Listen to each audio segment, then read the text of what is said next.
the state heads to execute the first person in Tennessee in half a decade. Good evening, I'm Kelsey Gibbs. 75-year-old Oscar Franklin Smith will be lethally injected at 10 a.m. tomorrow.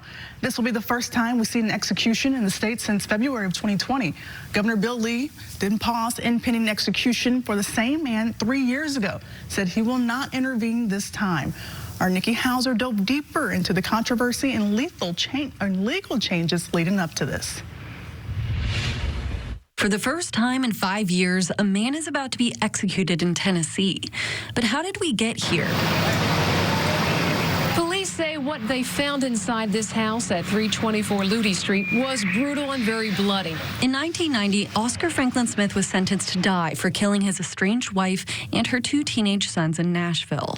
Since then, he's been on death row. 2 of his execution dates were canceled because of COVID.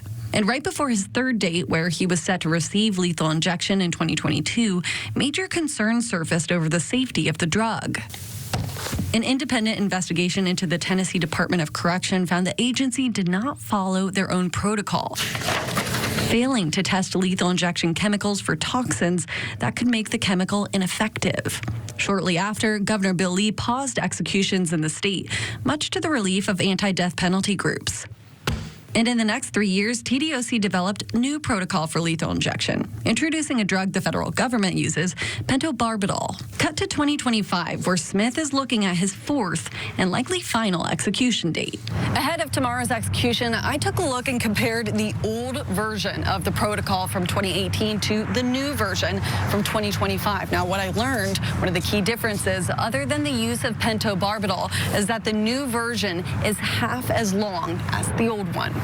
That's important, not only because the 2025 version lacks detail compared to 2018, but it also gives the commissioner the power to deviate from the protocol if they deem necessary, something that was not included in the prior version. In the years leading up to this, there were also questions about where the TDOC would get any lethal injection drug.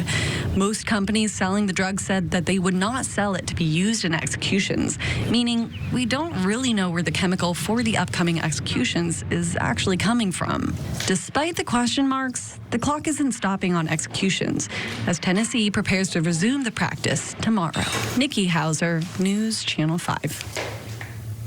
Nikki joining us. And Nikki, there are some couple of other key differences between prior, lethal injections based on this one. Yeah, one that stood out to me was Smith's execution is happening at 10 a.m. tomorrow. I'm not sure if they've ever done it that early. A lot of times it's 7 p.m., closer to midnight. Then another thing they're doing is they're isolating Smith for 2 weeks before the actual execution. That's also something we don't really see. That's different. All right. Well, thank you so much, Nikki. Well, you'll be there early tomorrow. Bright and early. All right. We'll look forward to it. Thank you.